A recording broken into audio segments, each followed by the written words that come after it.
Imagine not being able to see the whole picture, finding yourself at a crossroads and hitting a wall in any progress.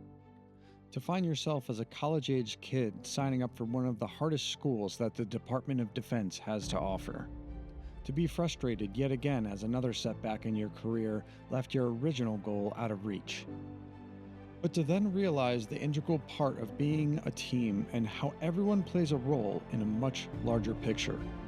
To then take these values into the workforce as leverage in providing leadership a step above what is traditionally found in the business world, as accelerated learning through real-world experience proved to be invaluable in team cohesion and ingenuity. Join me as I talk with Carey Kight about his career journey within the United States Air Force, leading to the founding of VeteranMaid Productions. This is Veteran Success Story. Welcome to another episode of Veteran Success Story. This next guest, Carey Kight, was somebody that I was looking forward to speaking to for quite some time. I think we talked about it during the podcast, but without him actually realizing it, he was a bit of an inspiration behind this. I know I talked about this before and have talked about this before, but one of the ways that I've gained inspiration from some of the stuff that I've done is through other podcasts, and was really what I wanted to do within this one, but within the veteran space.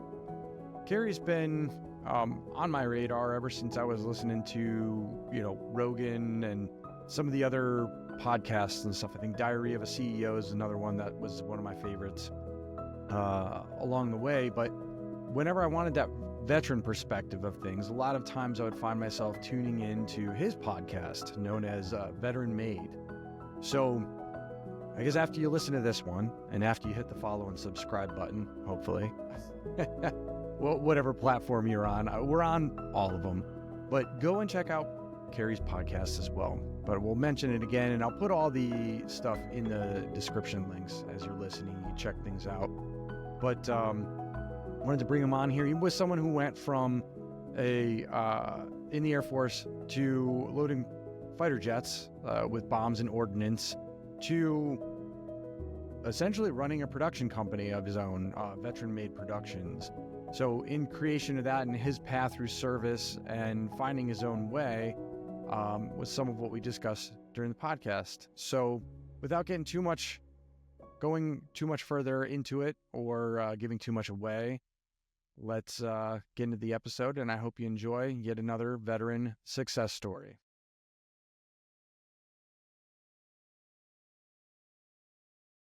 Welcome to another veteran success story. Today, I'm joined with Carey Kight, who is the founder and owner of VeteranMaid Productions. So, Kerry, welcome to the show. It's great to have you on. Will, thanks for having me, man. I was just telling you offline, apologies it's taken us so long to do this, but I'm honored to be here. Appreciate the opportunity, appreciate the platform that you're giving to the veteran community. This whole thing, I've actually taken some examples from your own podcast, just in the fact of, and again, something that we were talking about offline before the camera recording started and everything, is that, here you are, you're making a difference out there. Not nobody, but you're having people on that they have a different story. They're having an effect within their business, within their world around them, using their veteran background, but taking those skills they learned within the military and turning it into a framework that they can use within business and excel in business, and multiple other avenues. But I'm a big fan of the show, man. I mean, so that's something else. You have VeteranMaid Productions, you have the podcast. You got a lot of irons in the fire, and really your work speaks for itself on the production and the videos and the directing and advertising. Like it's really cool. Like, especially I was saying in some of the research I did, the Gillette campaign, I remember I didn't know it was tied to until I started doing the research, and I was just like, man, like you nailed that one. Thanks, man. Yeah, that means a lot. I appreciate it. Yeah, the platform that we're building here, I'm the co-owner of the company. My wife Andrea goes by Dre. She's our co-founder and co-owner. She did not serve. She's not a veteran, but she's obviously a vet spouse. And we weren't married while I was in the military, but we did date off and on while I was in the military. So she has some experience with the experience, right, as I was going through it. We've actually known each other since we were about 13, 14 years old. So going on 20 plus years here now of knowing each other. And yeah, I mean, the podcast is called VeteranMaid, and our production company is called VeteranMaid as well. We had another LLC open for many years as we were both working at different advertising agencies and different production companies. We did a couple of side projects here and there under our own brand. And then as I built the podcast, right after working on that Gillette campaign and a couple of others when I was at a previous agency, we decided to just pull the brand under one umbrella, right? So everything is VeteranMaid, which is, technically true, right? Because everything we produce is VeteranMaid because I'm the executive producer with her of everything that we do. So yeah, it's a strong brand. It's really great. It started, like I said, during COVID, right towards the end of that first year. I was trying to figure out my own journey, my own story.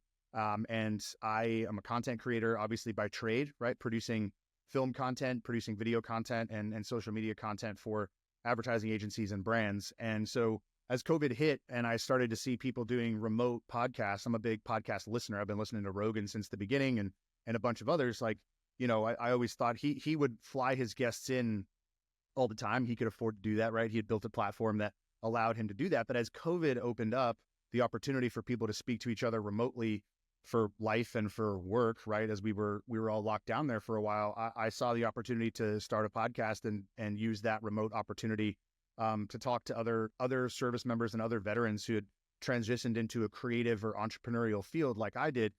For me though, like all entrepreneurs, right? You solve a problem for yourself first, and then you scale it as a solution for the rest of your community. If it's possible to do that, right? That's the bulletproofing process that you go through as an entrepreneur.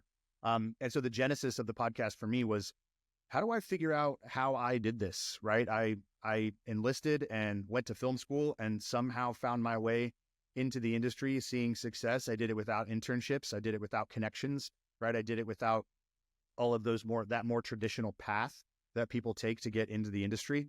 And so while there was obviously hard work and dedication and work ethic and all of that, there was a good amount of luck. And so as I kind of put those into a pot and I was like, well, how did I do this?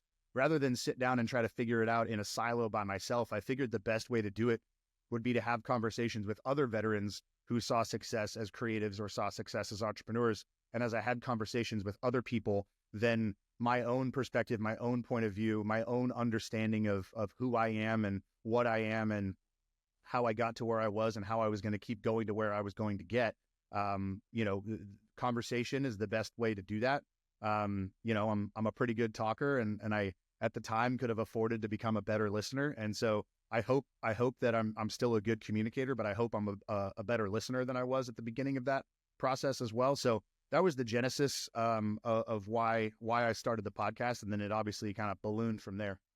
It's funny. I was actually just watching, I was, doing the doom scrolling and stuff the other day, but I came across a clip with one of those guys out there on the street asking people, what do you do for a living? Yeah. And he actually came up and asked William Dafoe. Yeah. Oh yeah. I saw that one. Yeah. No clue who he was, but he asked him for advice and he said, I don't give advice because everyone has their own path. That's right. And it's so true. I mean, you can catch advice from other people, but we have the same conclusions with the podcast thing. One of the things that helped me during college was that hour buffer in between, I'd put during the commute, I'd put a podcast on. And it was really that whole concept of surrounding yourself with certain people, or that knowledge and stuff, and intaking, what are you going to glean from it and stuff. So, I mean, that's, it's genius what you did right there and getting it from, I mean, you've seen it, a podcast, especially when you start to get some reach, you can talk to some really interesting people, some people that have some amazing insight that you would have never thought of. And you have those light bulbs go off, it's one of the things that I'm sure helped you along the way as well. Catching those little aha moments. And it's almost like you can go back and listen to another episode and you hear it again once you've kind of leveled up because you don't see things the same way as you go along. So so I want to roll back a little bit to talk about how you got there, how you got to VeteranMaid Productions, what made Carey Kight. So let's roll it back to service. Let's roll it back to childhood. I grew up, for the Marines out there, I grew up just outside of Camp Pendleton, inland, in Fallbrook, California, inland from Camp Pendleton. My dad's side of the family is from here in Columbus, Ohio, where my wife and I live and where we work out of now.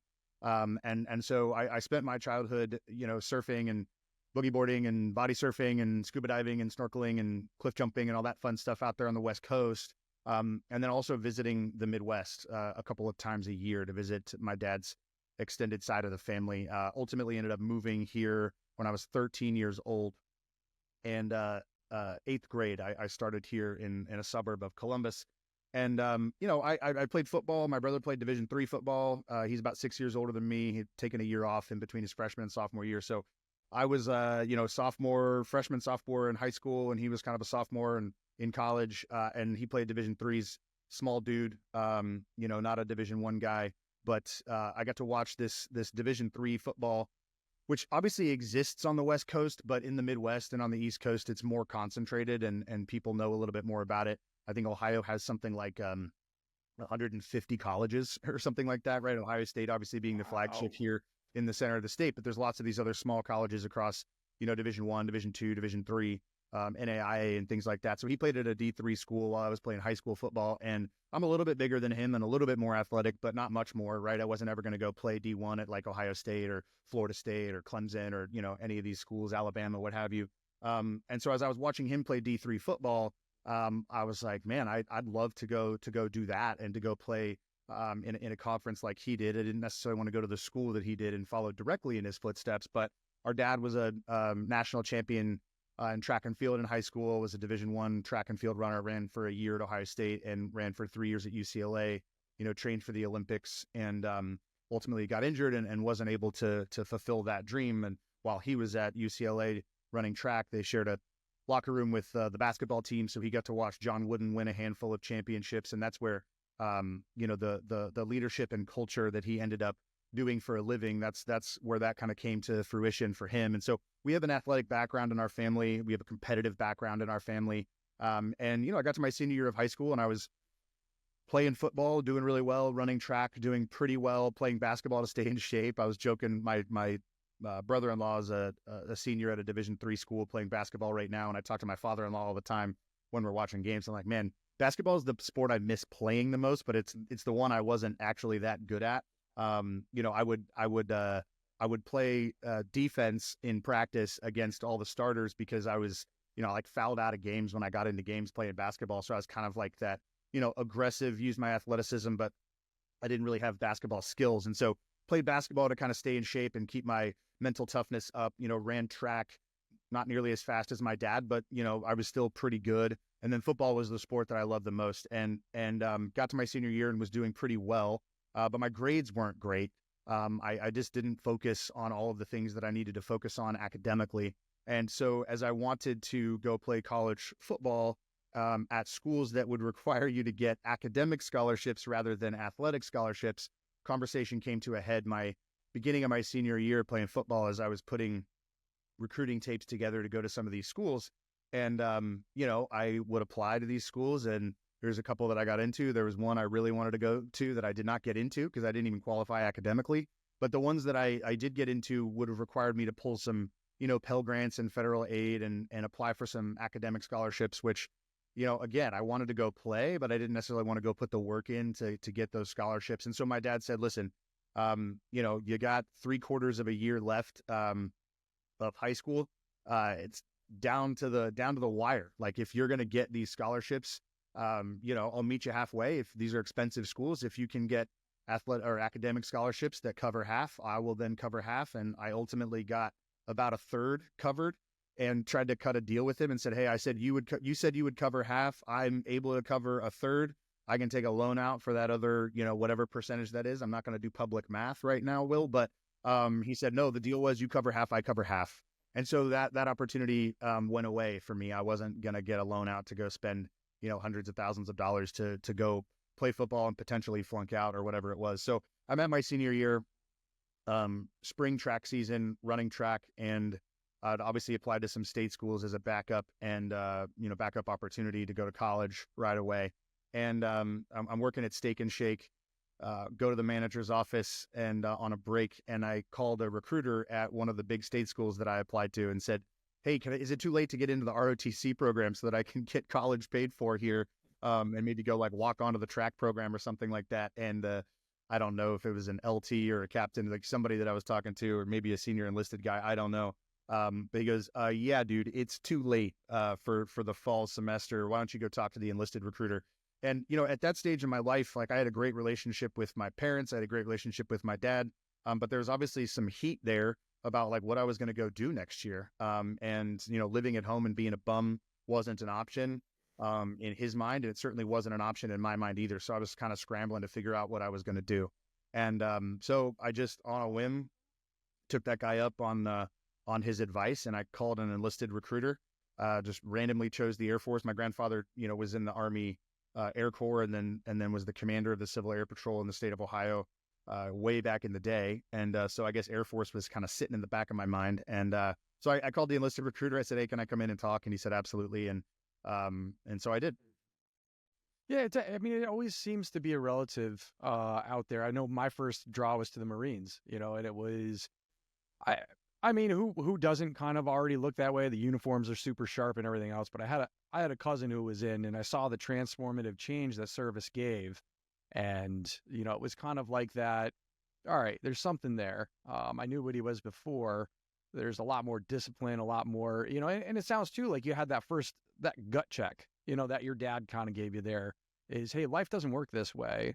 And it's brutal and it's hard to hear that sometimes. So, that's, I guess that's the beginning of the work ethic for you. But so from there, you ended up in the Air Force. You were going towards PJ, right? Yeah, I did. Yeah. So, just to back up a bit, it was brutal and tough to hear, but I also knew it. You know what I mean? Like I was immature in a lot of ways, right? I was a little bit cocky. Obviously I wasn't putting the work in academically that I need to, and I knew that I wasn't. I had self-awareness. The discomfort wasn't necessarily in hearing the truth that my dad was telling me, and my older brother was telling me as well. Because he and I were training together, right? He had graduated from college, was living at home while he and my dad were building the business together. And so he's like, man, football season's over. If you're going to go play D3 football, like, let's go lift together. Like, I'll put you, because you're not on the off-season program anymore for the high school team, right? So, like, I needed something. And so he and I were training to go, for me to go get ready for camp, right? If I was going to go play ball somewhere. And so it wasn't difficult for me to hear those truths because they were untrue. It was difficult for me to hear those truths because they were true. And I knew it. And so, yeah, the brutality was there, but I also had the self-awareness to know. So, yeah, so I talked to the recruiter. He came into the high school. And I could picture it to this day. I was sitting in the counselor's office. There was one of those conference rooms off to the side in the counselor's office, right, with those like big walled windows, right? And I'm sitting at this conference table waiting for the appointment, and I see the guy coming in his BDUs at the time, right? This was 2005, 2006.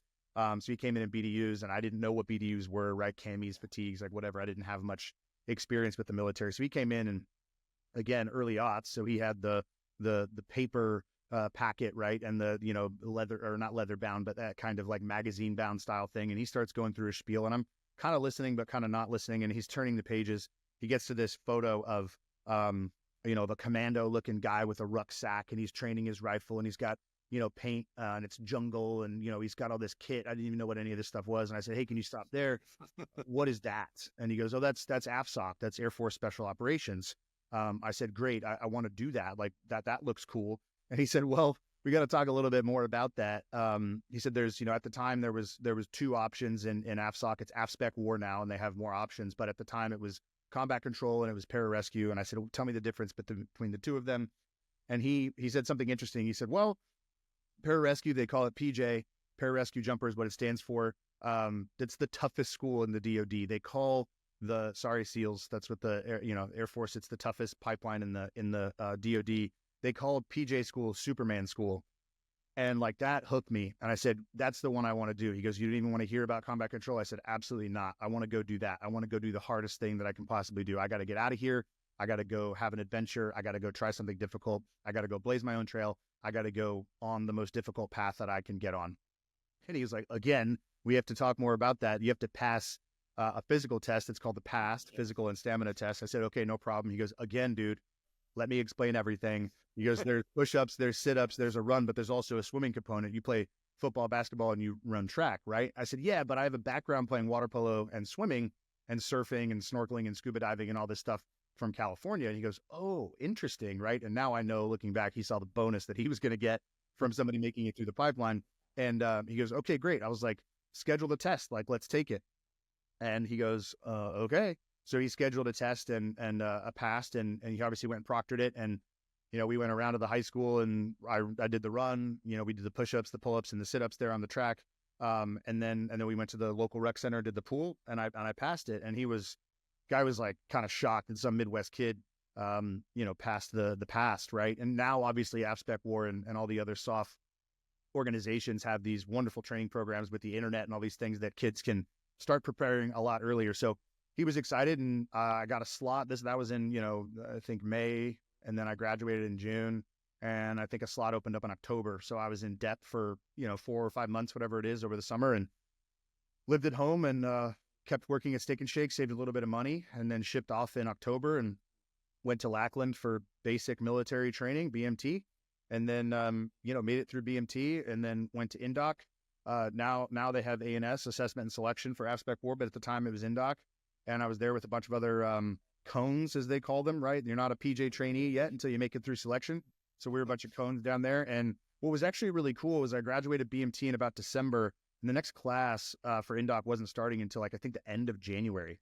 So I get there in December, and we're able to actually train and get ready for INDOC before actually starting INDOC.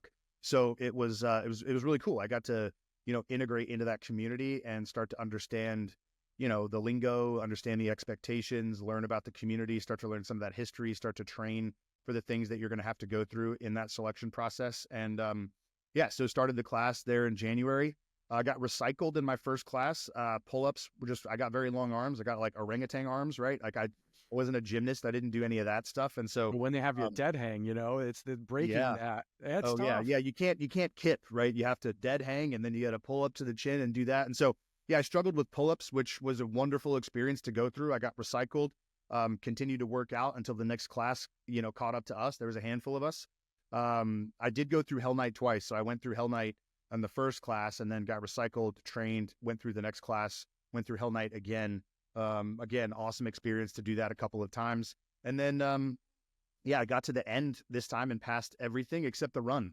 I failed the run by 6 seconds. It was brutal. I passed everything: water confidence, the swim, push-ups, pull-ups, sit-ups, run, ruck, all the things that you have to do through that course. And then I failed the run by 6 seconds, and then I got in a car accident a week later and messed up my knee. And so the Air Force wasn't able to afford to keep me in the pipeline, just sitting around rehabbing. And that was really, really difficult for me.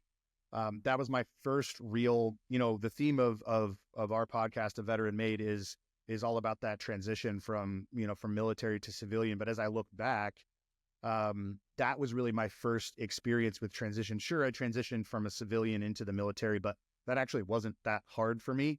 What was hard for me was transitioning from AFSOC, from the soft side of the house, to the conventional and support side of the house. And at that point, Big Air Force was going to give me the job that Big Air Force needed me to do.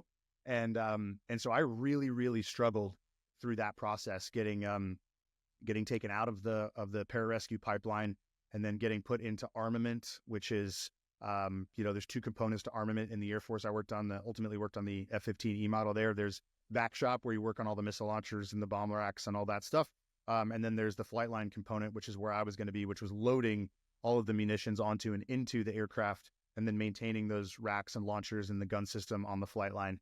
And, you know, for me, it was hard, man. Like I didn't see that difficulty was going to be beneficial for me. I saw that it wasn't going to be hard. It wasn't going to be as hard as the cool shit that all the cool guys were going to go do. And, and so I struggled through it. It was difficult. Yeah, I'm sure. I understand completely. I mean, I kind of followed like a similar, you know, I came in on an 18 X-ray contract, which is for special forces.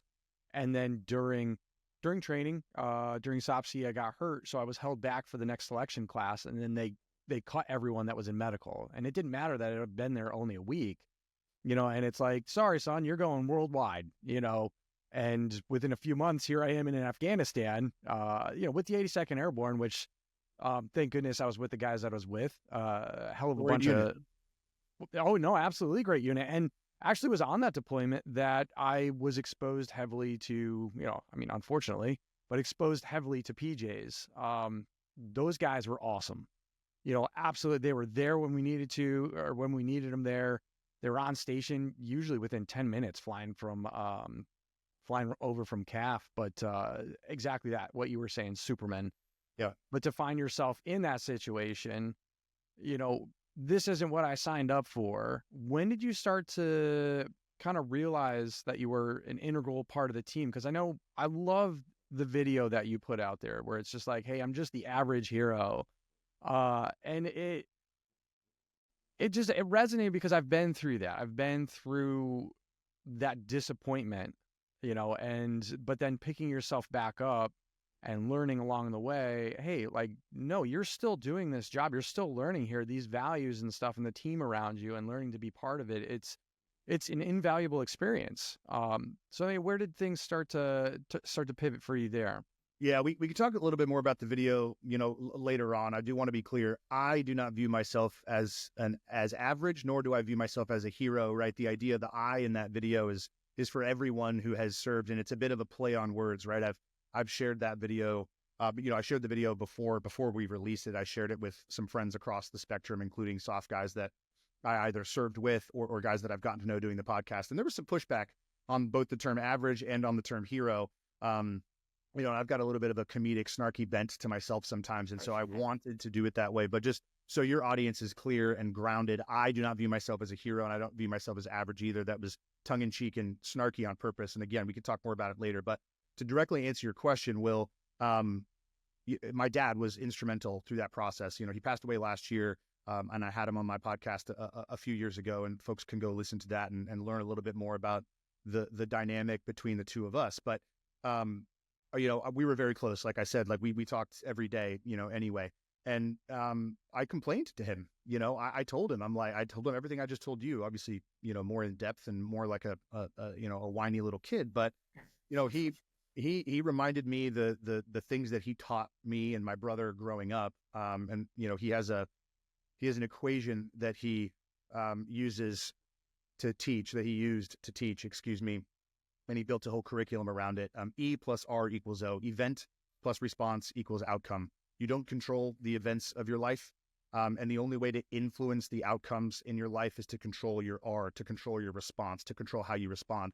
Fans of Stoicism obviously will be very familiar with this concept. Marcus Aurelius said, Epictetus said these things, thousands and thousands of years ago. So it's not new. It's very old and full of wisdom, but Dad modernized it and taught, something called the R factor, which is, 6 disciplines that you can use to control your response in life. So he reminded me that, listen, you don't control the E's that happened. The only way to influence the outcomes and to get outcomes that you desire is to control your response. What do you control right now? How are you going to respond? And he just told me that conversation after conversation after conversation. And throughout those conversations, he reminded me, of some deep truths, right? Which is that, every job in the military matters, and you are where the Air Force currently needs you to be. You failed out of selection. You didn't fail as a human. You didn't fail as a man. You didn't fail as a son. You didn't fail as a person, but you didn't meet the standard. You were in the arena and you failed. It's important to acknowledge that and to move on and to respond accordingly as you continue to negotiate your way through life, navigate your way through life. And so through those conversations, I adjusted my mindset. I adjusted my heart set. I believed those truths. I believe those truths that he instilled and are the foundation of my life. And so I chose to change my mind and change the way that I saw myself and the way that I saw the Air Force. One thing that I was doing was putting all these operators up on a pedestal in a way that they were never going to meet some crazy standard that I have or that society or culture has for them as these supermen. And then I was putting the rest of the Air Force down into the dirt and saying, you don't matter. And now I'm a part of you. And so therefore I don't matter. And I realized through those conversations that was obviously an inefficient and unwise way to view myself and to view the world. So I changed that. What I leaned into, Will, was, my athleticism and my competitiveness. Like I said, that's a strong foundation for me too.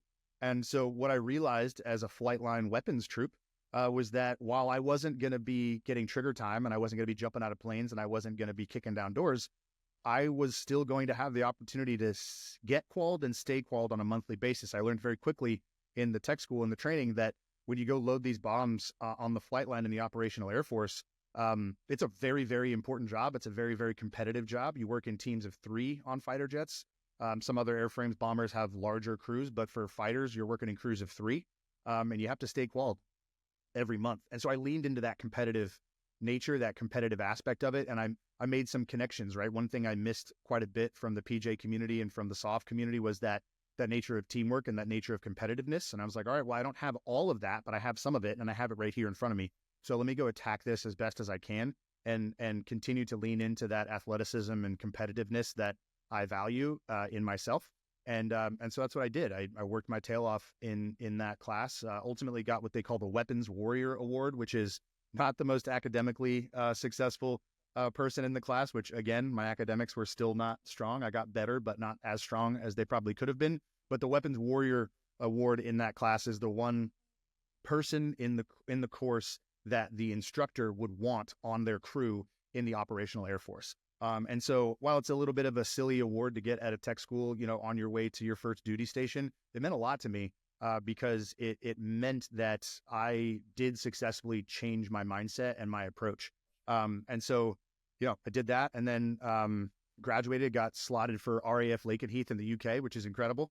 That's an awesome duty station, let alone an awesome first duty station for a 19-year-old kid to head overseas. Yeah, Air Force and the Taj Mahal duty stations they've got there. I don't apologize. We're always jealous. Always jealous. No, but what you were saying there too is like being that integral part of the team. It's actually it almost seems to be the more seasoned operators and the more seasoned people that I know out there. I never hear them talking down on the support. As a matter of fact, a lot of times, a lot of them will point to a particular conventional unit or something they worked alongside, and we're like, man, if it wasn't for those guys, because they understand it's a whole team, and if they need everybody out there, it's a full integrated circuit, if you will. But that whole end too of changing your mindset, that right there, taking that class, taking the mentorship and the advice of your father and turning that around within tech school for that and changing your mindset, realizing that, well, maybe I'm not the smartest academically, but I will outwork the heck out of you. And I will do my damnedest to be the best person, that use that competitive nature to put myself in the best position, but be the best person, but be the best team member in there. So that's awesome. So from there, you did your service, you get out. What do you take from your service there and your service experience? Like where did you end up? You ended up in school and then ended up starting VeteranMaid Productions, where you're at now. Yeah, I mean, I'll fast forward through my 3 years of service after that first year. Yeah, I had a hell of a time. It was incredible. Being at Lakenheath was just incredible. I was with the 494th Fighter Squadron at RAF Lakenheath, which was the premier fighter wing in USAFE, which is the U.S. Air Forces in Europe. So our op tempo was pretty high. I got there, got qualled, got trained up, and I think I was deployed within 3 months, headed straight to Bagram, and had a great time on that deployment. On my next deployment, on a bunch of TDYs, we got to go do a lot of great stuff with NATO because that unit is so storied and so integral to the U.S.'s involvement in NATO and in Europe and obviously in Southwest Asian theater as well. Like we got to do just a lot of really cool stuff. I went to Romania for 6 weeks. I went to Belgium for 6 weeks. Went to Sweden for 6 weeks. Worked with other air forces across NATO. Trained some other air forces that were trying to get into NATO, and then deployed a second time. One quick story from my second deployment to Bagram, which I guess was about 6 months after we got back from our first one. I was an E3. No, it was an E4, right? Yeah, E4. I got out as an E4. So, yeah, I think I had just sewn on E4, and I was still a 3-man on the crew. I knew that I wasn't going to stay in the Air Force and test for E5 and keep going. And so my mentor at the time was our flight chief, and he was supposed to go on our second deployment with us. He ultimately wasn't able to go for some medical reasons, and he pulled me aside into his office before we were getting ready to go, and he was like, "Hey, I'm going to pull you off the crew that you're on. You guys are too good. All three of you are too good together. We got to split you up." I mean, we're the ones who we did all the dog and pony shows, right? So all these generals would come down from headquarters at USAFE, and we would be loading all of our, big, cool conventional weapons, some of our unconventional weapons as well, right? Like, dog and pony shows, everybody in the military knows what those are like. And, they actually be a lot of fun if you have the right mindset going into it. And, I'll come back to that at some point because, that's where I learned that you can speak to a 4-star, 3-star, 2-star chief, whatever. If you're standing at parade rest and you're being respectful, answer questions legitimately and correctly, you can be yourself and say whatever it is you need to say, as long as you have your military bearing and your posture is respectful and correct. And I learned I pull a lot from that as I started to work with the C-suite early in my career on the civilian side. But going into that second deployment, my flight chief pulled me aside and he said, "Hey, we got to split you guys up. You guys are too good. We got to put you on different crews. I'm going to put you on crew 52 over here. You've got a tech sergeant, 2 staff sergeants. So staff sergeant is the one man getting ready to sew on tech sergeant. Another staff sergeant just sewed on staff. You're the lowest ranking, but you have the most experience on this airframe.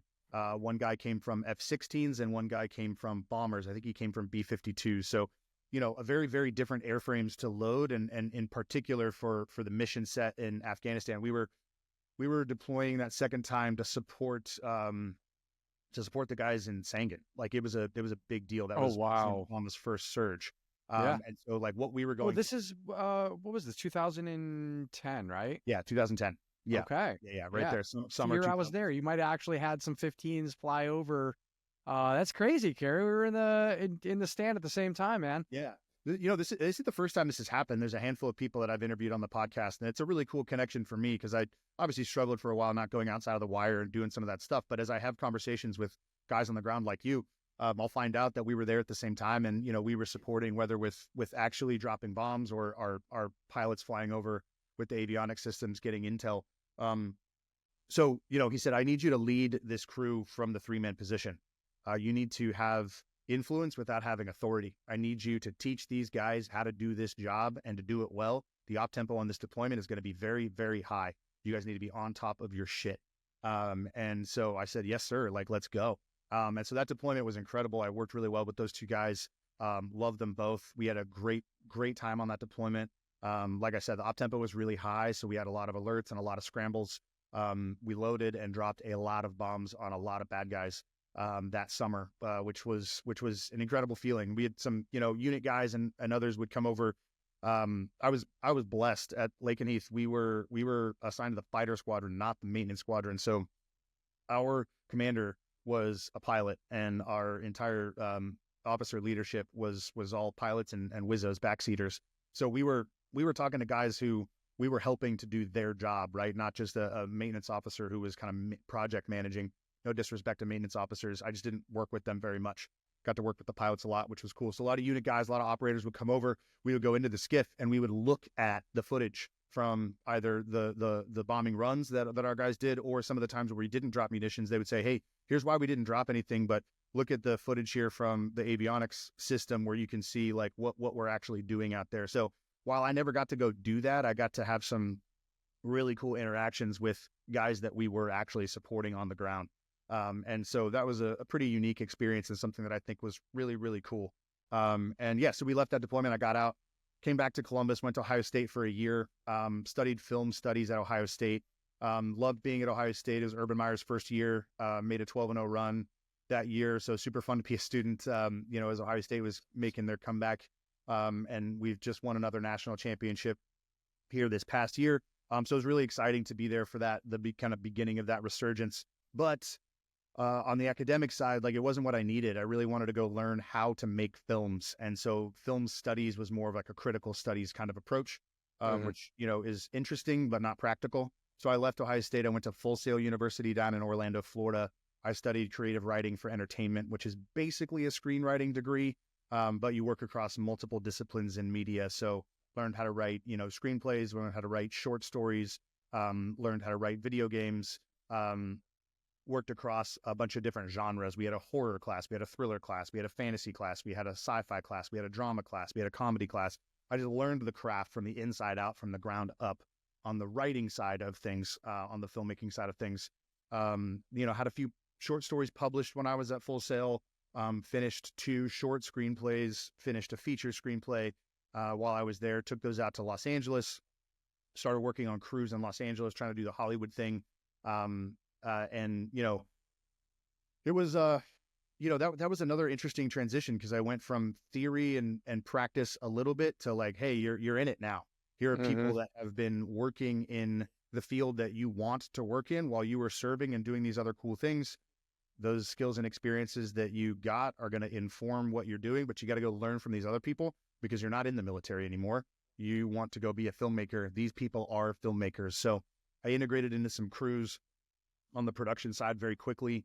I was the assistant director on a web series right away. That crew took me to the southern tip of Illinois, and we made a very ultra low budget feature film. And then I took my 2 short screenplays back to Los Angeles with me, obviously worked very closely with the crews out there and said, hey guys, I've got a couple of short films. I can't pay you, but like, let's go make some stuff here. And they said, yeah. So we pulled some cast members from some of those films and web series, and then pulled some crew members. And I was able to get them to work with me in an unpaid fashion, because the jobs that we all did on the kind of paid for sets, so to speak, were lower level jobs. What I was giving them the opportunity to do was to do those higher level jobs. So like the assistant camera on those shoots, I was like, I want you to be the director of photography on this one. And so he was willing to do that for quote unquote free, because I was going to give him an opportunity he wasn't getting otherwise, just like I was getting an opportunity to produce and direct something that nobody was going to give me that opportunity. So it was, passion, it was unpaid, but we made a couple of things and put them out on the film festival circuit and did pretty well. And I was, on the grind out there, trying to get an agent as a director, like trying to work my way up on my own. And then I kind of fell into advertising by doing one advertising gig, by pulling some of those crew members in and getting hired out of New York City from one of Andrea's contacts in New York, who needed somebody out in LA.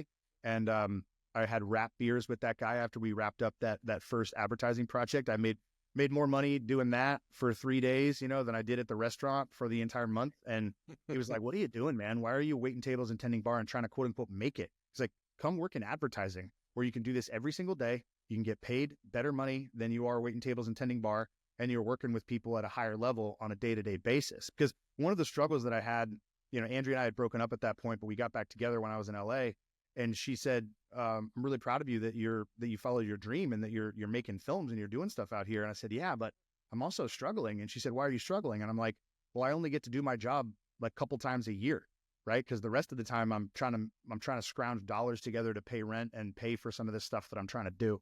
Yeah. And so that approach that first advertising producer gave me was just a really smart take. Was like, hey man, just get in it and start doing it in a way that you can get paid, and then develop the reps, and you could do your job on a daily basis or a weekly basis, instead of just doing it a couple of times a year and trying to make it, Man, that right there is invaluable. That, a lot of us too, you can see the theory, you can see the frameworks behind things, but then, doing it is a complete different thing. And learning by doing the scale is accelerated, because not only, it's time, it's people, this money is, it's finite. So everything within the film stuff takes time. And that's just money burning up anytime that you're running a set. So I get it. I actually just had, I think it was episode 7. We had Stephen Graham and their, basically up to Sheepdog. And it's like 13 years that vision was back there. And he's done stuff in between there, and he's done some incredible stuff. But like to have to, it's not an easy path. Film stuff is not an easy path, but to get that into advertising and get that high rate of constant reps and stuff, it's as long as you're, it seems that you're the guy with that type of mindset, to where it's like, all right, we did it. What are we going to do for the next one? What am I going to improve on this next one? What's that? What did I take from this? that I can build into the next one. And it's kind of the same thing with every episode over here. I'm like, all right, what did I screw up on this one? Oh yeah, for sure. I mean, yeah, I talk about that all the time with creatives that come on the podcast, right? Whether they're, nonfiction authors or whether they're novelists or filmmakers or poets or whatever, like you need to iterate and move forward in your endeavors, your creative or entrepreneurial endeavors. It doesn't mean that the first thing that you did was bad. It might objectively be worse than what you were able to accomplish this time, but it's an iterative process, and you can't look back and say, that was bad, therefore I'm bad, and now I got to kind of scramble to get better. It's an iterative process. You keep going. I had Steven and Nate on the podcast very, very early. Great guys. I was actually just emailing with Nate this morning, connected him to another friend in advertising because they needed somebody that he was right, something that he was right for. And I connected those guys, and they were texting me from set yesterday, and I was emailing with them this morning. Like they're off doing something fun together, which is, super cool. And that's one of my favorite things about this community is connecting people to other people, who are right for something. It's a really fulfilling feeling. But yeah, I listened back to some of those early episodes of my podcast and I'm like, yikes, I wasn't very good. But instead of saying, oh, I wasn't very good, so therefore I'm not good and therefore I can't get better. It's like, man, look how far I've come. Like, this is incredible. And also listening back to those episodes, there's some nuggets in there that are pretty good. But yeah, you're right. It's that mindset. It's that hard set to like, all right, what are we doing next and how do we improve? And that's something that I think, service members and veterans, we do really, really well, right? Whether it's an after action review, after a mission, or an after action review, after a day on the flight line, loading bombs, like, all right, what did we do well? What can we improve on? It's not going to affect us emotionally. It's not going to affect us personally. We're just going to take that information. We're going to, do what we're going to do with that information and then do it a little bit better the next time. And I think that's something that in particular that transitioning service members and military veterans bring to the civilian table in the workforce. That's very, very helpful. I just want to bring something up really quick too, is how do you sort of see the film set? Because I know for myself, I had the experience during college in order to pass a particular class, like we had to have an internship. And I always like to throw something in it because this was a business school. And business school is just freaking boring. Drove me crazy on that end. But I knew that, hey, you want to do this, you have to go through these hoops. It's just the barrier to entry, but take something creative every time. And I found myself on this film set. But as, everything is just frantically happening around, or what seems frantic, and then I start looking at it, I'm breaking it down and I'm going, whoa, the call sheet and then the time stuff. And then the people over here for the extras that are basically, bringing in here, the director's running every way and whatnot. But then once you started backing up, I started looking and I was like, this just reminds me of the military in a lot of ways, like the structure, the fact that like it's way harder than people think. You'd think Hollywood and the trailer and everything, and that's not what I saw. I mean, there was a trailer, there was a star there, but the amount of work going in, and we were there until midnight. So, I mean, it was starting, I think we got there at 9 a.m. and then there till midnight, and it was nonstop. Yeah. Because time is money when it comes to film. Yeah. I mean, that first set that I was on for that web series, right when I got to LA, I think it was a couple of weeks after I got there, that I was on that set. There's a longer version of the story I've told other places, but basically what happened is I applied for an unpaid PA position, production assistant position in the assistant director department. We did 3 days of prep. By the end of the 3 days of prep, the other people had quit and I was the only one left. But I was supposed to be a production assistant. I had no experience actually running a set as an assistant director. And so we did 3 days of prep and then we start shooting. And that first day of shooting, I'm, basically in charge of the set. The director's in charge of the creative vision. The producers are obviously in charge of him and making sure that everything's going. But I'm in charge of the set. So I'm in charge of the camera department. I'm in charge of the grip and electric department, wardrobe, hair and makeup, set design, production design, talent, and all of this stuff. So I have to be the logistician to ensure that everything runs smoothly, on time, and under budget, right? And so that first day was like drinking water from a fire hose, but we're sitting at lunch on the first day, and I'm sitting with the director, and we're, kind of talking about what the second half of the day is going to be like, and I'm obviously very confused and in over my head, not really knowing what I'm doing. And so I kind of sat back, and I looked around, and I saw that each department was sitting together at lunch. So wardrobe was sitting together, and hair and makeup was sitting together. Production design was sitting together. Grip and electric was sitting together. Camera department was sitting together. And I'm sitting over here with the leadership team, so to speak, right? And it hit me that I was on the flight line. It hit me that I could bring the flight line mindset here. So wardrobe, engines, hair and makeup, avionics, production design, crew chiefs, grip and electric, air-to-ground equipment, camera department, weapons crews. Oh, I'm just on the flight line. I don't have to do everything. I just have to be the line supervisor here, ensuring that everybody gets what they need in order to perform their job, right? And that's what you do on the flight line. Everybody does their job. The bird gets in the air, hopefully drops a bunch of bombs, comes back Winchester, and we do it again. That's all a film set is just getting everybody everything that they need, and then you finish your day, and then you do it again the next day. And so bringing that flight line mindset, which just kind of hit me out of nowhere, became very foundational for me on the rest of my civilian career to be like, oh, okay, here's what I'm doing. I'm one person in one department. As long as I ensure that everybody else gets what they need, this project is going to move forward and be successful the way that it needs to be. Yeah, and that's as well. That goes into those good leadership qualities to where you exist at the top, but to support the people under you, not the other way around. Like, I mean, it appears that they're supporting, you and the mission, and they are, but from the top has to flow down, or you don't have that symmetry. You don't have what you're looking for. You don't have a good team. You don't have good teamwork through leadership.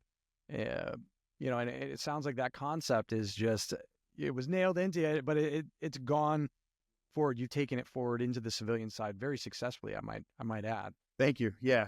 I mean, that's what ended up happening. I went to Hollywood wanting to be a writer and a director and really like leading on the creative side. But I left Hollywood and went to New York City and got into advertising, really falling in love with the production side of the house, right? So producing everything, like I just said, ensuring everybody has what they need in order to be successful within their given department. And then you get to play in each department, right? So it wasn't like I became, it's not like I wasn't creative anymore. It's just I wasn't a creative, but I was able to be creative in my particular lane and help each department.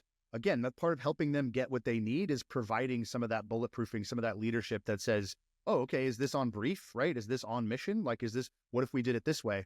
And then instead of having to actually do that work, you're able to then move on to the next department and say, hey, well, actually, this department's doing it this way now. So this adjusts what you need to do over here. And then going back to the director and saying like, hey, here's what everybody's thinking. Oh, great. Well, let's call a meeting. Everybody gets on the same page. Everybody's on the same page. Well, and now the project is moving forward in an iterative direction, right? And so as I got into advertising, I was able to still be creative, but I kind of fell in love with the business side, with the logistics side of it. And so that producer who hired me out in LA, I moved to New York, moved back in with Andrea, got back together, and moved in with her. And I just went to that guy's office, we were living in Brooklyn. He was in Manhattan. I would just take the train down every couple of days, and I would go down to the office and I'd, get my pass, and I'd go in and sit around and say, hey, what do you guys got cooking? Anything I can do? Right. And I've got a little bit of writing experience, a little bit of production experience, a little bit of directing experience. And they would just kind of plug me in as a utility player with different production companies, different agencies that were doing things. And I met, one director who ran a production company that did a lot of work with that particular producer. And I was just a utility player for him and his producer. She and I got along really well, and he and I got along pretty well. And they just plugged me in, and I was able to cobble together a little bit of a portfolio that would allow me to scale in the advertising industry in my career. A good example is he's a very good director, very good at blocking scenes, very good at visually directing the camera and the director of photography and understanding a creative vision. And he was really good at interviewing the subjects, because we did a lot of what are called branded documentaries, right? So it's native advertising. It's not necessarily a television commercial or, a YouTube video or something very specific that's like a quote unquote spot that's trying to drive you to buy a specific product. It's more of native branded advertising. And so brands would partner with this agency and just tell a story, and their brand is tangentially a part of it. He was very good at interviewing, but he wasn't that good at writing questions. So he would assign me to write the questions for him, and then I would sit next to him having written his questions, and I would take notes along the way as I'm sitting right next to him, right behind the camera, right in front of a celebrity that he's interviewing about whatever it is we needed to be interviewing them about. And I'm I had written the questions for him, and then I'm taking notes and I'm kind of passing things to him, and he's very successful interviewing those folks. And then I'm very successful behind the scenes, kind of helping him get that stuff on track. And so I just cobbled together this little portfolio, a little bit of writing, a little bit of directing, a little bit of producing, a little bit of post-producing, learning the editing workflow and motion graphics and sound design and color grade and all these different things. Moved on from there and freelanced at a very small production company that was attached to a very small advertising agency. Was a utility player there. We were the agency of record for NASCAR. So we did like 3.5 years worth of NASCAR's campaigns, from television commercials all the way down to digital, did some brand films for them. We did some things with Fox Sports in the NFL, where we did television commercials for Thursday Night Football on Fox before it moved to Amazon Prime. And then the really cool thing that we did was we built Anheuser-Busch's internal studio. So it was Anheuser-Busch's internal agency. So produced a bunch of content for them, directed a bunch of content, wrote and creative directed their first regional Super Bowl spot for Natural Light, Natty Light, for those college kids who remember that beer. And again, just kind of continued to cobble this portfolio together. And then I had a really interesting experience there. I was there for a few years, and I was getting mentored by the executive producer there, who was running all of the productions, delegating down to everybody who was producing each individual project. And like I said, I was a utility player, so he would kind of place me where he needed me. And I really liked him a lot. We're still very good friends. I've worked with him a lot since. And I met with his boss, who was the owner of the advertising agency and the chief creative officer. And I was like, hey, can I take you to happy hour? I want to buy you a couple beers and I want to ask you a couple questions. He said, oh yeah, sure, man. Absolutely. We got along great. We worked on a lot of projects together. So we sat down, and it was cool because I took him to happy hour at a restaurant that I used to tend bar at. So it was kind of cool to go back to that restaurant in Chelsea, Manhattan, right? And like sit on the other side of the bar and have a conversation with another advertising guy, right? It was kind of like one of those ego hits that was just kind of fun. And he said, what do you want to talk about? I said, well, here's where I am and here's where I'm trying to get. You know, this guy, the EP is doing this job. I don't want to steal his job at your agency. That's not what I'm asking, but I want his job somewhere else eventually. That's the track that I want to be on. I want to oversee these productions. And he turned to me and he said, well, I don't actually think you can do that. And I said, why not? And he said, well, you're really good as a utility player. You're really good where you are. You've got your military experience, so you run these crews really, really well. Our clients like you. You're a little bit creative, but you're not a full-fledged creative. You punch up some of our scripts and you write some of our things, but then we have to rewrite it, and then you kind of run the production. You do really, really well at that. I think you should just stay at this level and just keep doing what you're doing, because you're really good at that. But I don't think you can pull a full portfolio together to go run production at an advertising agency. And, I had matured a little bit from my teenage years and from my time in the military, but I hadn't matured that much. So I did not take that very well at all. And I was pretty upset, and the vibe shifted. We didn't get into a fight or anything, but the vibe shifted very quickly. Thanked him for his time. And then I ended up parting ways with that agency. It was relatively mutual, right? Like we knew we had that conversation, so they knew what I was trying to do. And they, knew that I wasn't just going to be okay staying at that level. So I wasn't really going to be the utility player, long-term that they wanted me to be. And so I did a couple of freelance gigs, and then, my daughter was born. So this was 2019. My daughter was born at the beginning of 2020. Applied for a bunch of different jobs while I was doing some freelance gigs to pay the bills, and ultimately ended up applying for mid-level producer role at another small agency, slightly bigger than the one that I was at previously, but just a little bit bigger, called Circus Maximus, run by two guys. One was the chief creative officer and one was the kind of chief operating officer. And they're like, hey, we've got this campaign for Gillette that we're doing. We need you to come in and help us produce this. Another producer produced the shoot. So all the work has been shot. Now we just need you to take it over in post-production, make sure that it all gets edited together. And we cut all the assets that the client needs. Keep in mind, this is February, March of 2020. And so I was like, okay, great. And so I interviewed with them and didn't even meet the chief creative officer. He found out that I was a military veteran and said, hell yeah, this guy's going to whip us into shape. Like, let's go. I'm like, all right, that's an interesting thing to hear, having heard the exact opposite, from my previous chief creative officer. And so I started the day that COVID started. They had wrapped up the shoot. I go into the office texted the guy, said, hey, I'm going to be a couple minutes late. The train's running behind. He's like, oh shit, I forgot to tell you, we're all remote now because of this pandemic that's happening. Here's your Zoom login, head home and we'll hop on digitally. I said, great. And so I did that. And because we were launching an at-home beard care brand for Gillette, it was the perfect brand to launch at the very beginning of a pandemic because nobody could go to the barber. And so, the agency had gotten lucky that that's the brand that Gillette wanted to build. And then both entities got very lucky that we were building that at the beginning of a pandemic. So instead of just helping them out for 6 weeks, the client, initiated a bunch of overages to keep the work going because now we had to put a bunch of work out, not just on TV, but digitally and online, because they were going to go all in on this brand based on the circumstances in the world.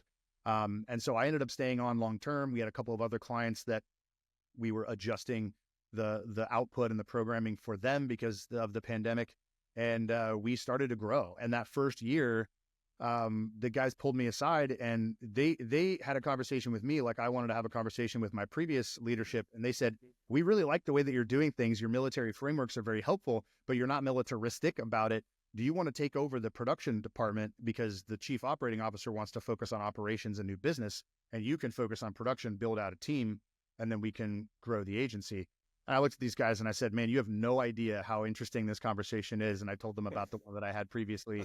And I said, I'm not qualified for this yet, but let's learn together. And they said, let's do it. And so in 2021, I had taken over as the head of production and executive producer at Circus Maximus. We launched another brand for Gillette that year. And then we launched a bunch of other products and brands for a handful of other clients. And we're kind of off to the races.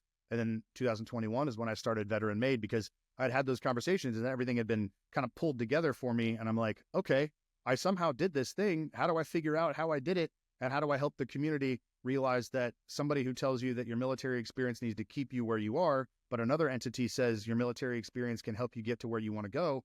All right, let's start a podcast and start to talk to other people.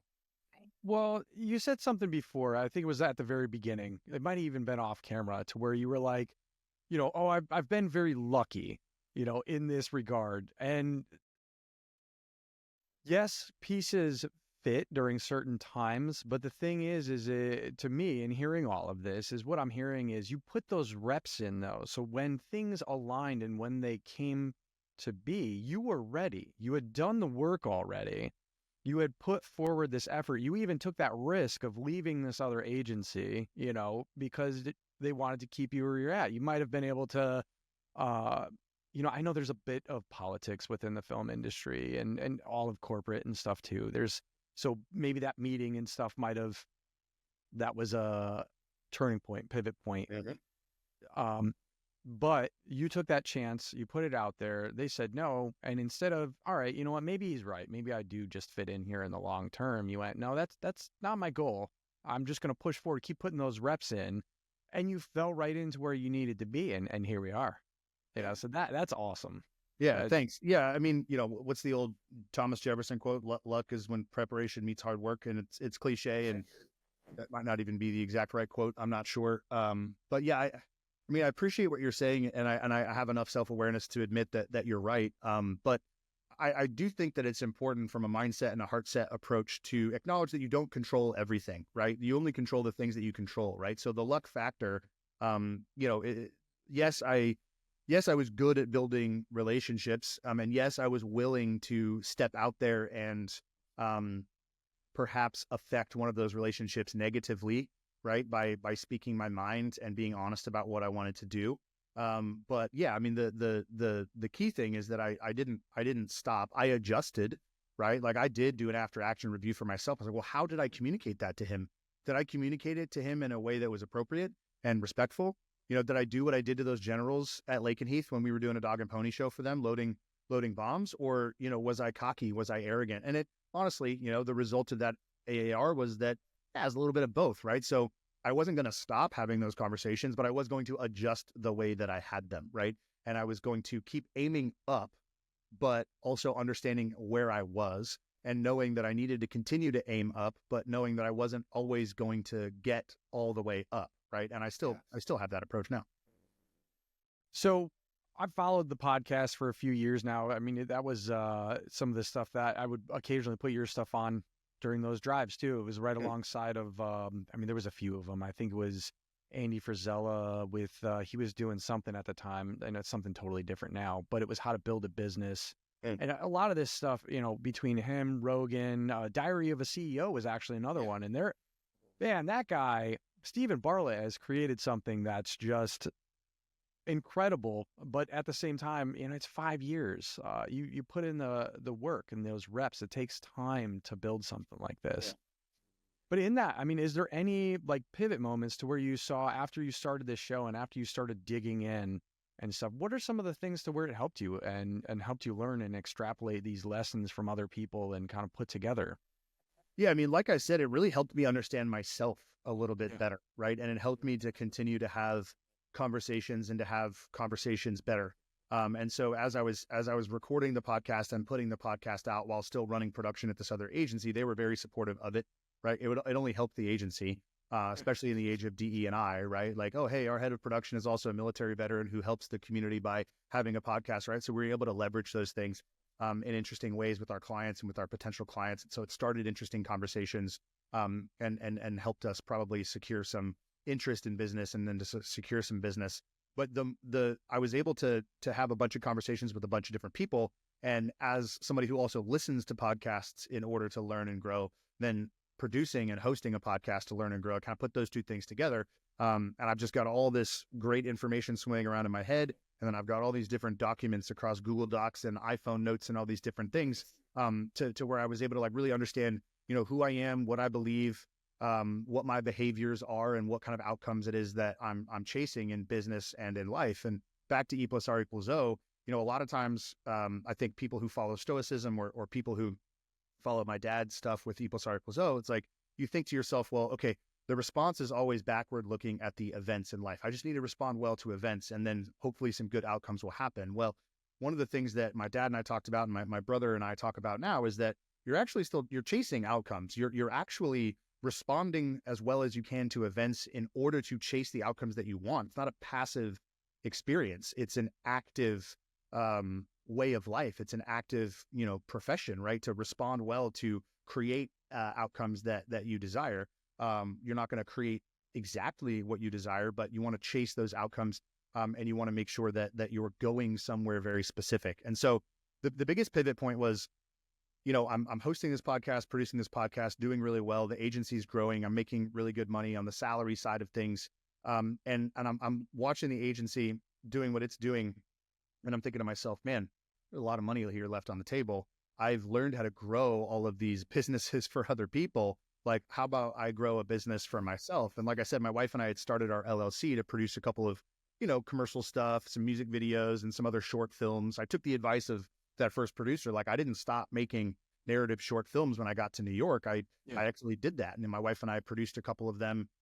She directed a couple of them. She started to kind of fall back in love with her creative, you know, experience and desires and talents and things like that. And so we had started this production company on the side. I'm working at this agency. She's working at a couple of other agencies. And I'm watching what we're doing at Circus Maximus. And because I understand people and politics and organizations the way that I do, I saw that the agency it looked like the agency was going in a different direction. So I had a conversation with Ryan, the CEO and Chief Creative Officer. And I said, hey, I think I want to go off and do my own thing. And it actually looks like that's what you want to do too. And he said, it's interesting that you're the only one that's noticed that. Nobody else has noticed that. He's like, yeah, we're splitting up, and I'm going to downsize the agency, and I'm going to relaunch it and rebrand it as something different. I was like, well, why don't I go freelance? Whatever you need me for, just pay me for the projects that we do. And then I'm going to go do my own thing and build my own thing with my wife. And he said, that's really smart. You're willing to do that? And I was like, you're willing to do that? And he said, yeah. So he kept me on payroll for like another month, and then engaged me for a couple of freelance roles or freelance projects that he knew were coming up, and then downsized the agency. And then he and his partner split. His partner went and started another massive agency with a celebrity. And then Ryan and I continued to work together. So Ryan's got Launch Party, which is what Circus Maximus turned into.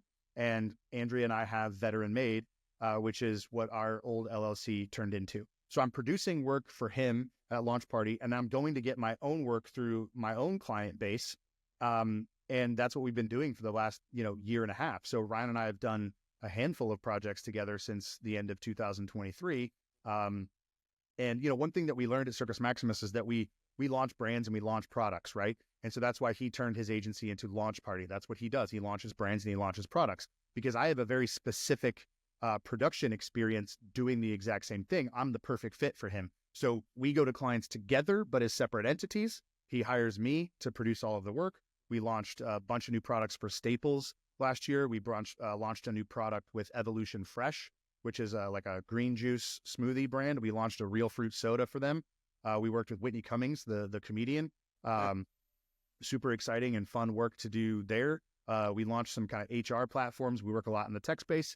And then Andrea and I were able to pull some of our own clients together and are running our own thing. And we just got tapped this year to launch the WNBA and Delta Airlines partnership. For the Delta Airlines is going to provide the charter service for the WNBA for their teams to go fly around the country instead of them having to fly commercial every time. And so that came from a film that Andrea directed last year. It was a feature-length documentary called Shattered Glass, a WNBPA story, where she followed 3 WNBA players as they were navigating and negotiating the last year of their CBA, their collective bargaining agreement. And what ended up happening after the film was released was that they were successful negotiating a new CBA, and a part of it was charter flights through an airline partner, and then it turned out Delta was the airline partner. And so then we got tapped because of her experience there to go launch this partnership through a series of branded films that we're going to do here. We're going to go shoot them here in about a month. And so, yeah, I mean, I think the question you asked was like a pivot point. I mean, that was the big pivot point. I talked to Ryan. I said, I see what's going on here. Am I right? He said, you're right. I said, what if we do it this way? He said, let's do it that way. And so he and I still have, we're allies, right? Like we're NATO, right? Like doing certain things in certain regions. But then I also have my own interests, and Andrea has her own interests, and we pool them together. And then now we're fully running our production company called VeteranMaid. We work direct to brand as an agency because we both have, advertising agency experience, but then we work for other agencies as well as a production company because we have production company experience as well. But see, being tuned in to the business, recognizing that when nobody else did, and having that, rapport built in with that particular person to be able to continue that working relationship, but in a different capacity and moving forward. I mean, it just sounds like you were very and are very in tune with everything going on, around you within this space and all that. It's, yeah, I don't, there's nothing else to say about it.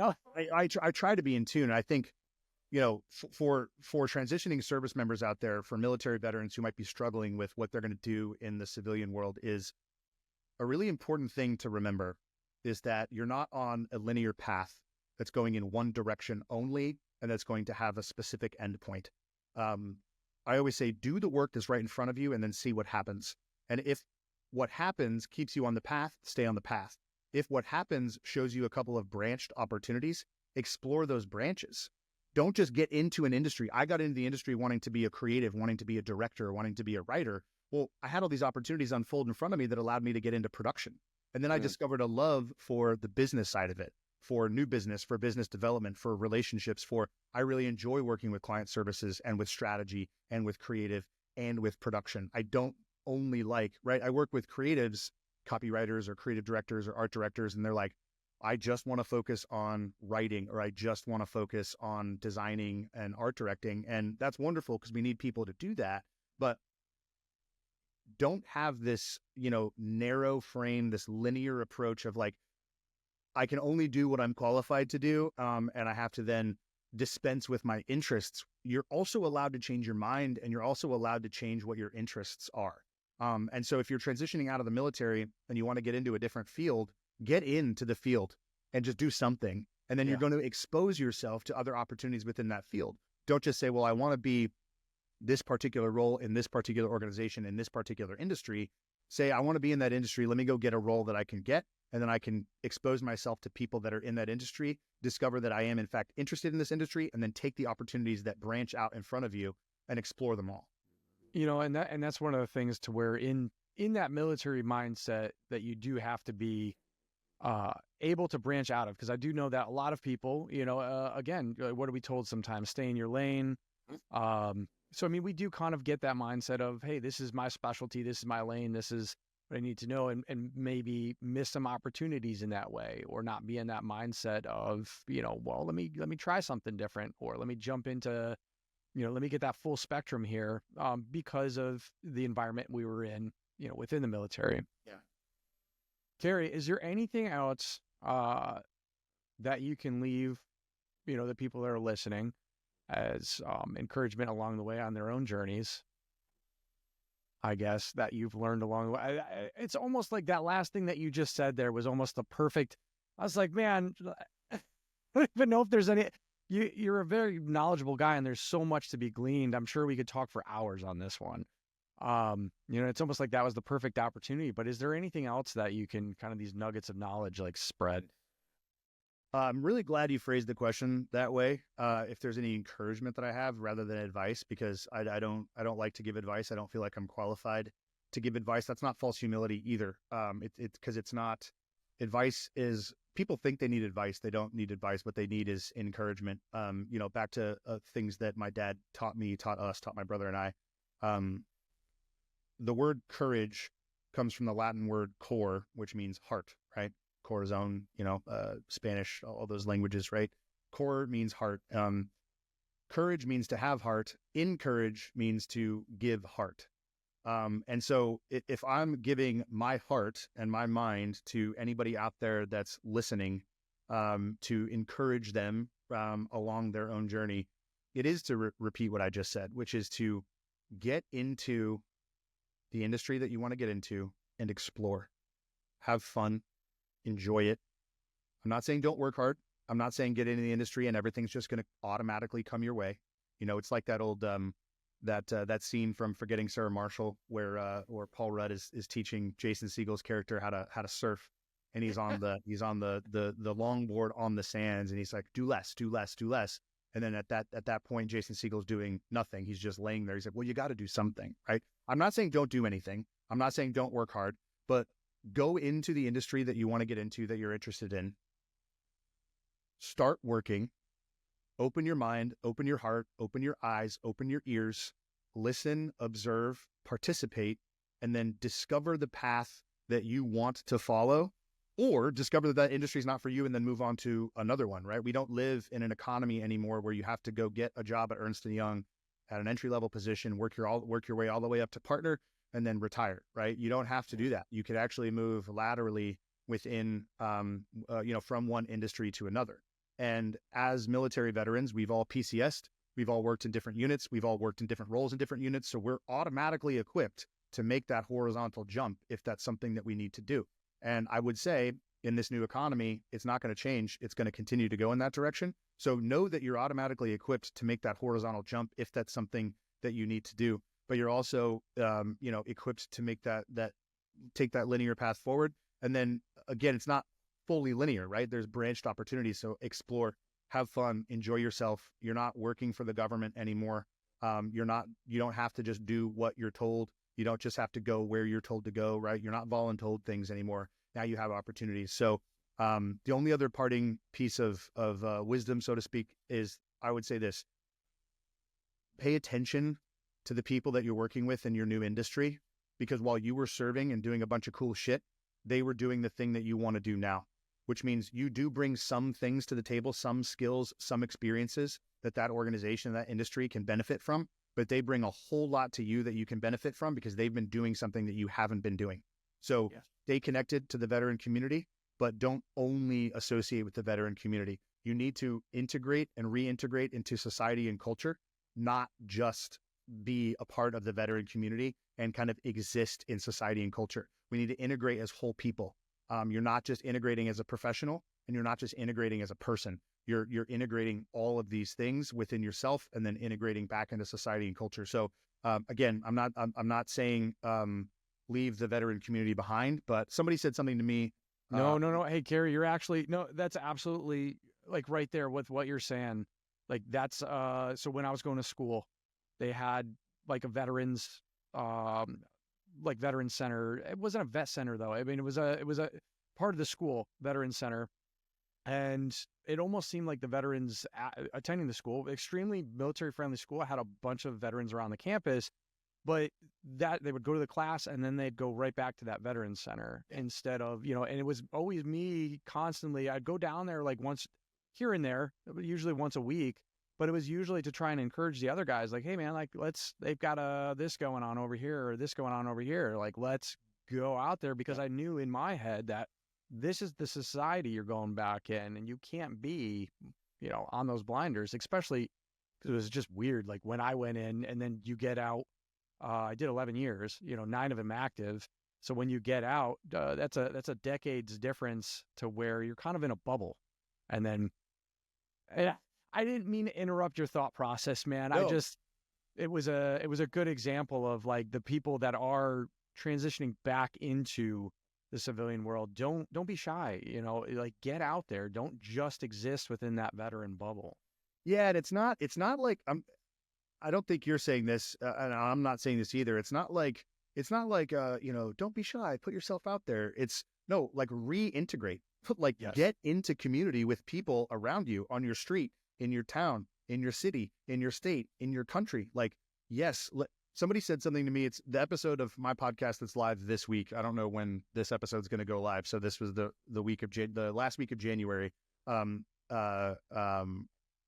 Drew Billings, who's the general manager for Anthem Snacks out in Montana. He said something to me at the end of my episode with him, which stuck with me, and I'm 100% going to bogart this from him forever, which is let your veteran experience inform you. Do not let your veteran experience define you. Yes. Yeah. Man, that's very powerful right there. Oof. Carey, where can people find you and find your podcast? Well, first of all, I just want to say thanks for having me on. Let me drone on here for an hour and a half. I do. No. Yeah, you're not droning at all. Like everything you've said is like, I mean, I'm actually kind of in awe that I was able to get you onto this show. To like, great information and great stories, man. Thanks, man. That means a lot. Folks can find me and the podcast on Instagram at VeteranMaid.ck. You can find me on LinkedIn, Carey Kight on LinkedIn. Shoot me a follow or shoot me a connection request if we're reasonably well connected. I don't just accept every LinkedIn connection, but shoot me a DM and reach out. I'm certainly happy to have conversations and answer questions. I believe that's actually how you and I got connected, which is very cool. The website is VeteranMaidProductions.com. We just recently launched a merch store. I'm going to be posting some more content about the merch, store.VeteranMaidProductions.com. And our production company, you can find all of our work on that same website. But if you want to follow that on Instagram, it's at VeteranMaid Productions. We're actually not called VeteranMaid Productions. We're just called VeteranMaid, but there is some random marketing agency out there that has not gotten back to me. They have VeteranMaid.com and they have VeteranMaid on Instagram. So yeah, we're called VeteranMaid, but it's VeteranMaid Productions on Instagram and VeteranMaidProductions.com. Awesome. Carey, look, man, it's been great talking. Hang tight really quick. I want to talk to you afterwards, but thank you so much for coming on the show and sharing with everybody. My pleasure. Thanks for having me. I hope you've enjoyed this next episode of Veteran Success Story. Follow and subscribe for more. The content's free. Put it out across the board, your favorite podcast platform. But following, subscribing, listening on both Spotify as the primary and YouTube kind of as our secondary. Following and subscribing on there does a lot, goes a long way in getting this show some visibility and in keeping it free and in some of the stuff that I'm working in the way of sponsors. But I know a lot of people out there are viewing the content, but not a lot are subscribing. It doesn't cost you anything. So hit the button on there if the content here is bringing something is valuable to you in one way or another. But also the most important here is let the other people around you know about it as well. If there's something that interests you or someone that you know is going down a certain career path and whatnot, and I've had a guest on, point them this way. We're working on getting more down the road, and more people on, and it's through you guys that we can make all that possible. But I hope you've enjoyed the conversation with Carey Kight and VeteranMaid Productions. I'll put everything in the description link below. But again, you can just go to VeteranMaidProductions.com to see his work there, find his podcast, and sort of his rundown of everything that he's done. Really, really cool stuff. If you go down and look at through some of the, I think the section is verticals or work, to where some of the videos he's made, it's pretty impressive. It's pretty awesome to see what Kerry's done with his talents and where he's headed within the industry. So, VeteranMaidProductions.com. Again, join me next week as I have yet another great guest coming on. You guys are really going to love this one. But check back in, and this has been yet again another veteran success story.